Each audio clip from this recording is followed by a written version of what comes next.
Hello, my name's Archie with Dakota County CDA. I'm here to help your move-in go a little easier and show you a few things that'll help you out. Let's start in the bathroom. Okay, in the bathroom here we have a washer and dryer hookup. We'll start with the dryer. Dryer will go right here. This is your dryer vent. When you hook up your dryer, you need to have a rigid dryer vent or a flexible metal dryer vent. We don't want plastic. Plastic can start a fire. You'll also need a 4-prong plug on your dryer. That'll plug in right here. Washing machine will go right here. You plug your washing machine in right here. And also your hookup for the washing machine. Right here, you have your hot water hookup is on your left, cold water hookup is on your right. These two little knobs you pull down after your hoses are hooked up and you'll have water to your washing machine. Your drain hose goes right here for the washing machine. And that's about it for the washing machine. Okay, in your bathroom also you have a GFI, you have them in kitchens also. What happens if you don't have any power at all to the outlet? What'll happen is you'll see a little red light. What you need to do, push the button in until the red light goes out. Well, let's see. And now you'll have power again. Also, you have sprinkler heads in your bathroom. Be very, very careful. Don't hang anything from them. Don't throw anything at them. Stay away from them. If they break, it's going to cost a lot of money to repair all the damage these cause. It probably wouldn't be a bad idea to get renter's insurance. If these go bad, it's going to be a lot of money to repair them. Also in the bathroom, you have a bathroom vent, 2 switches, one here. They're both lights. You can hear the bathroom vent going. That'll be the big round light. Also comes on with the bathroom light. Vent here for heat in your bathroom. To get it warmer in here if you want to, you can open this up. That gets the more heat down into the room. Also, this is a safe room. We have 3 locks. If ever there's a storm or something very terrible going on, you can lock yourself in the room. Now, this is a concrete room, steel door. You're not going to get any more secure than this room. After the danger is over, open the locks, and you're all set. Okay, also in your hallways you're entering, you'll have a sprinkler head up here. This is a little different design than what you have in the bathroom. Whatever you do, don't hang anything from the sprinkler head. Don't hit it with a couch when you're moving in, mattress. Be very, very, very careful. Once again, I remind you, please get renter's insurance. It'll save you a lot of money in the long run. And when you're coming through with your furniture, these are kind of small hallways. Be very careful with your light bulb. These are glass. They're very sturdy, but if you hit them, they will break. Let's go to the garage. All right, now we're in your garage. What happens quite often is if you have a power failure, your car's in the garage, you need to get out. You can still get out. The only thing you need to do, pull your rope that's hanging right here from the top of your garage. You'll hear a little click like that. Open your door and now you can get your vehicle out. If you want to close it back up, shut it.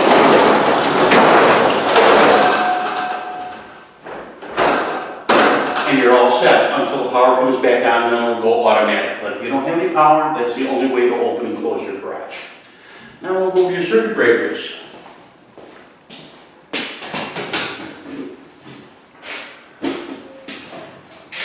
If ever you have, say, a few kitchen outlets that are out or bedroom outlets, what will happen here is a circuit breaker, that's a bad one to pick.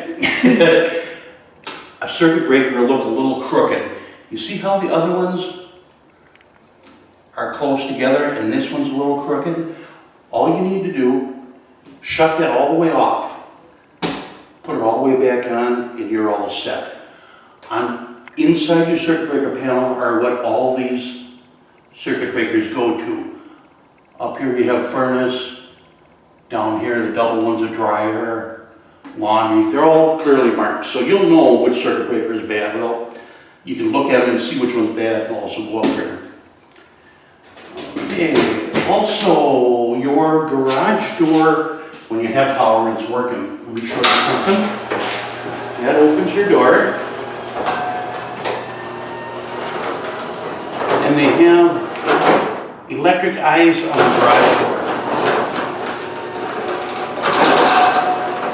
So kids don't get squished if they're coming in and out of the door. Now be very careful when you move your garage, when you move your garbage can in, or your shovel, or moving anything in, don't hit these electric eyes. You got one on each side, they got to look at each other.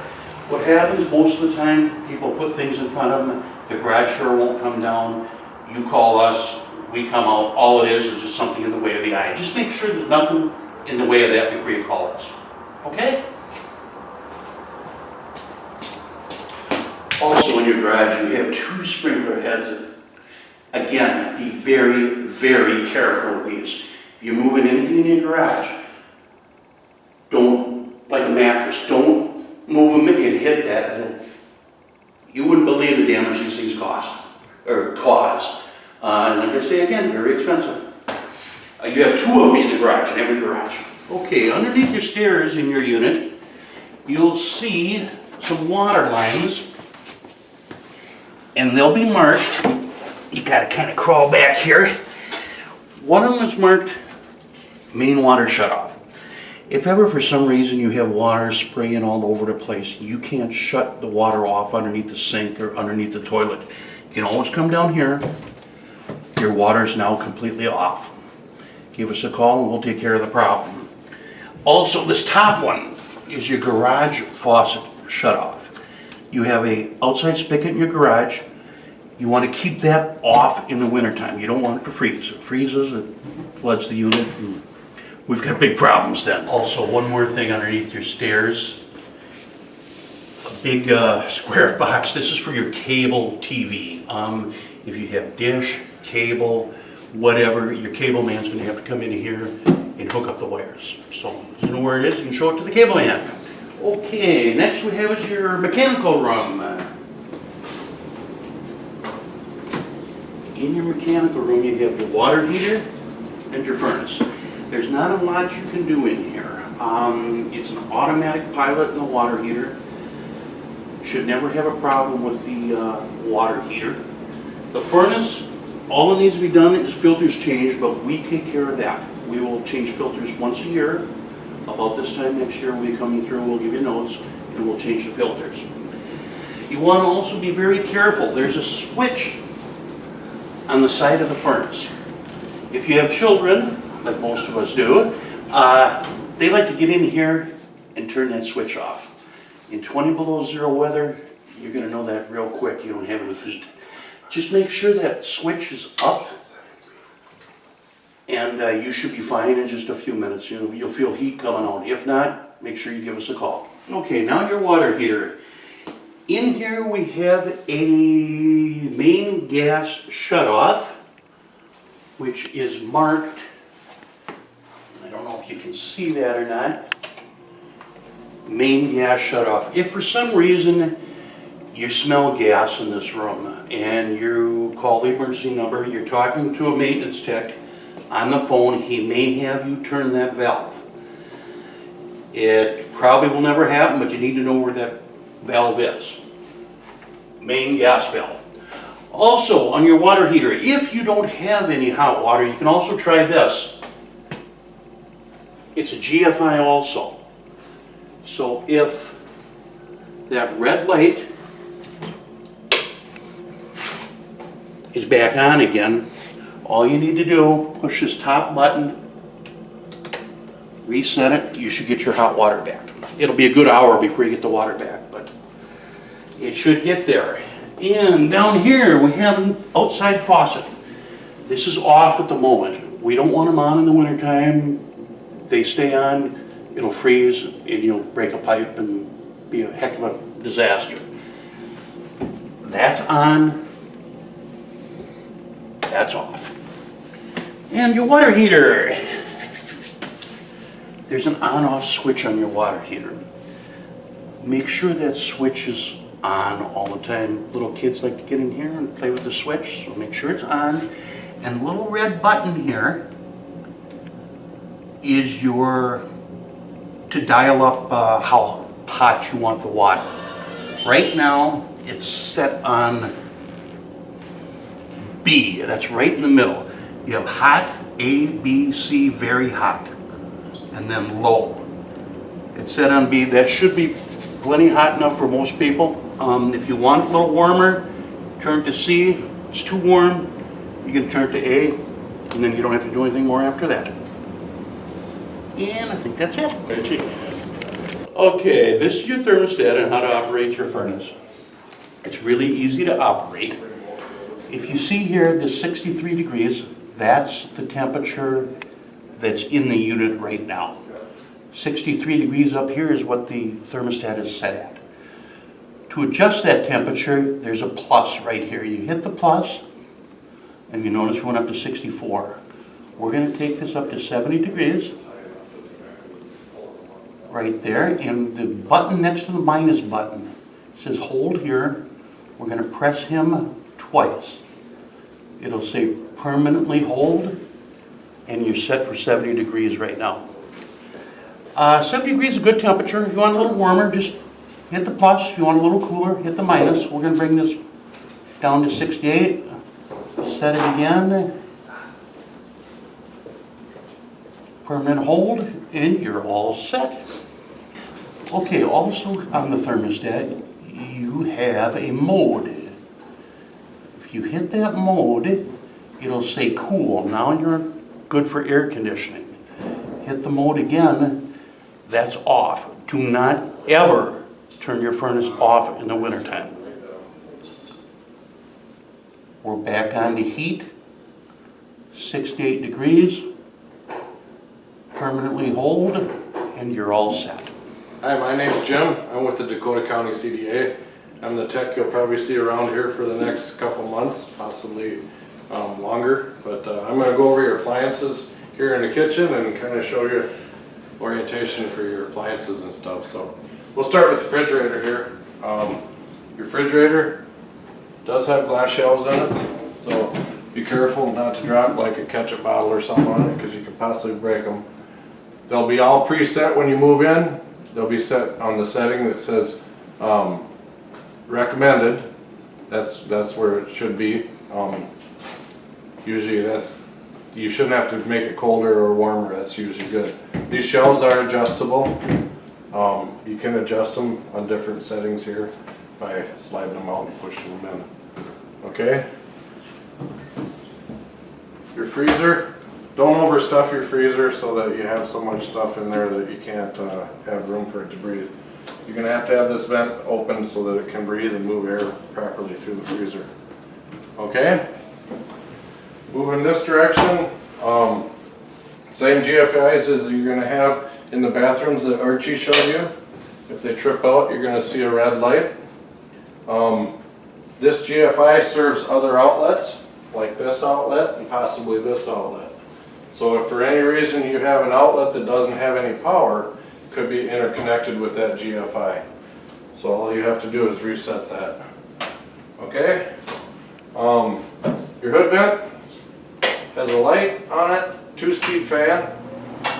If you burn something, run the fan. It is vented outside, so it'll take the smoke out.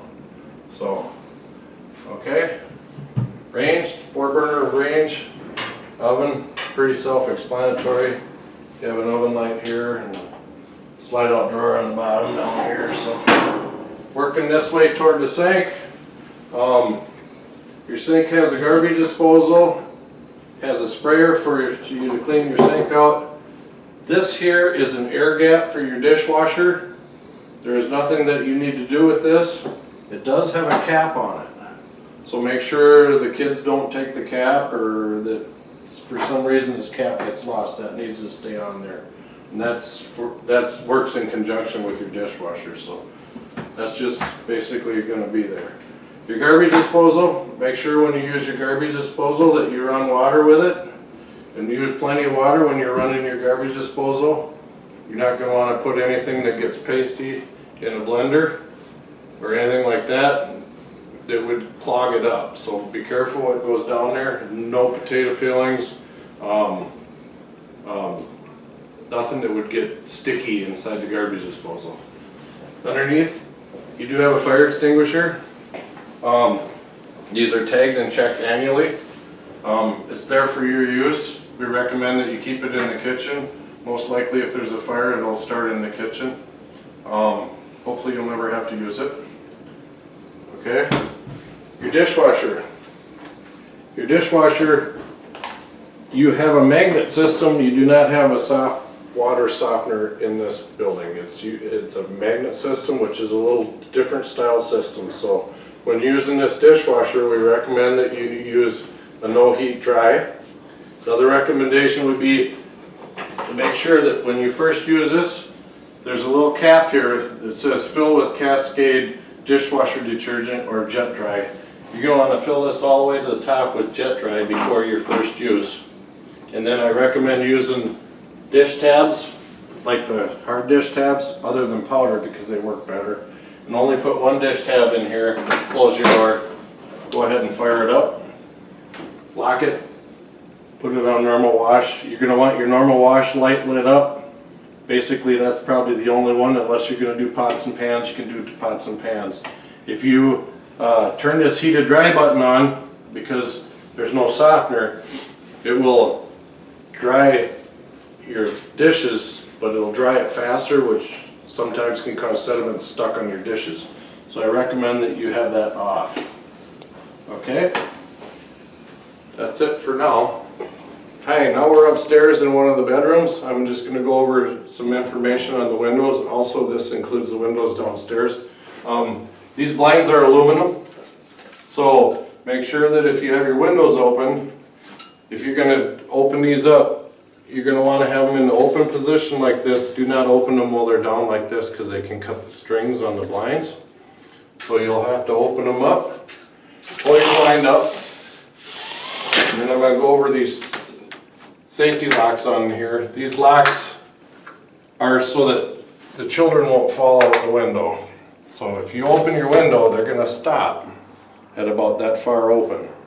So to open your window up all the way, you'll push both of these in. They'll click in a closed position so that you can open your window all the way up.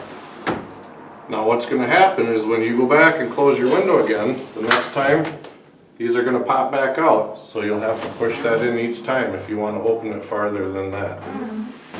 Okay? And then to the right is open, to the left your window is locked.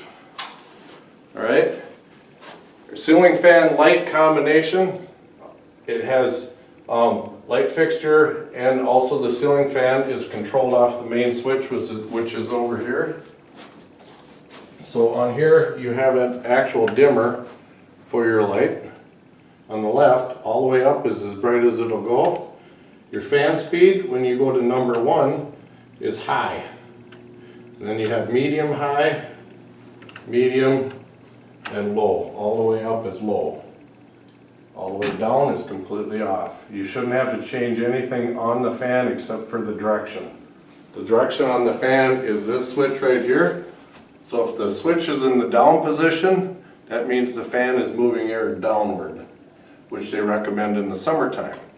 In the wintertime, they recommend pulling the air upward, because then it doesn't get so chilly in the room. So you'd put it in an up position, that way the fan goes the opposite direction and pulls the air out. So this is what your smoke carbon monoxide combination unit looks like. This is going to be the same as all your smoke alarms. They do have a battery access door on the front. If for any reason that this starts to beep once every minute, that's telling you that you probably have a low battery. These are inner wire connected to 110 volts, and then they have a 9-volt battery for battery backup. So you just push the thing in and you can pull the battery out. So you're supposed to pull it out. There we go. It's just a 9-volt battery. Make sure when you put the 9-volt battery in, if you're going to replace it, that you have these terminals the same direction as the old battery that comes out. And you just put the new battery in there and close the door. And if it was giving you a low battery beep, it'll take a few seconds, but it should clear. Okay, now we're in the upstairs bathroom. I'm going to go over something with the exhaust fan. They have a light switch here that turns on your light, but it also runs in conjunction with a fresh air vent that's downstairs. So if for any reason that you turn the light switch on and your fan isn't running, don't worry about it. It runs on an outside sensor. So there may be a time when you're in the bathroom here and you'll hear that fan start up and run by itself. Nothing to be concerned about. It's on an automatic exchange system, so you don't have a separate exhaust fan switch. You don't have to worry about it. This is just basically your light switch, and it works in conjunction with the fan. Okay. Back, you'll receive your keys and your mail keys and your garage door opener after this presentation, after you sign your lease at the office. And this is what your garage door opener looks like. It's a little bit small, so make sure you keep track of it. You might want to put it on your visor when you get in your vehicle. Also, if you need extra keys, you can go to a hardware store and have them copied. Otherwise, your other option is we could possibly cut them for you, but it's going to be more expensive at $10 a key. So your best bet would be to go to a hardware store and it would be cheaper for you. Okay? Okay, Thanks. we're just about done now. You're going to be responsible for minor maintenance, which means if you have a light bulb that goes out, change your own light bulb. In here in the bedroom, you just take down 3 screws, the globe comes down, and go to a hardware store, try and match it up. Be a lot cheaper than having us calling a work order and having us do it.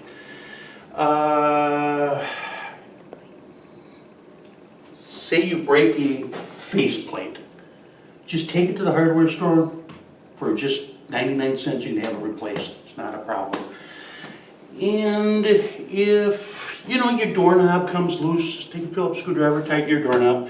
If you need help with anything, make sure you Okay, now that winter's coming, we're going to be dropping off a bag of sand for everyone.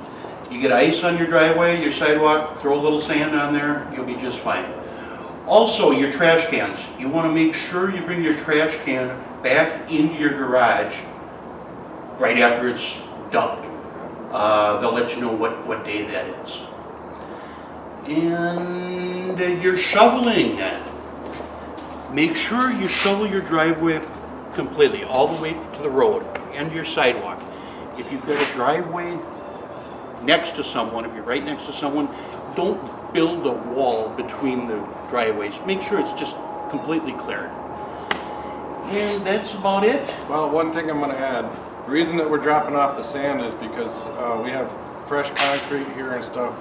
We recommend that you don't use any kind of salt, because the salt will erode the concrete and it'll damage the driveway and the concrete. So that's why you have the sand. So as far as that, sayonara and welcome aboard. Enjoy your new home. Yes.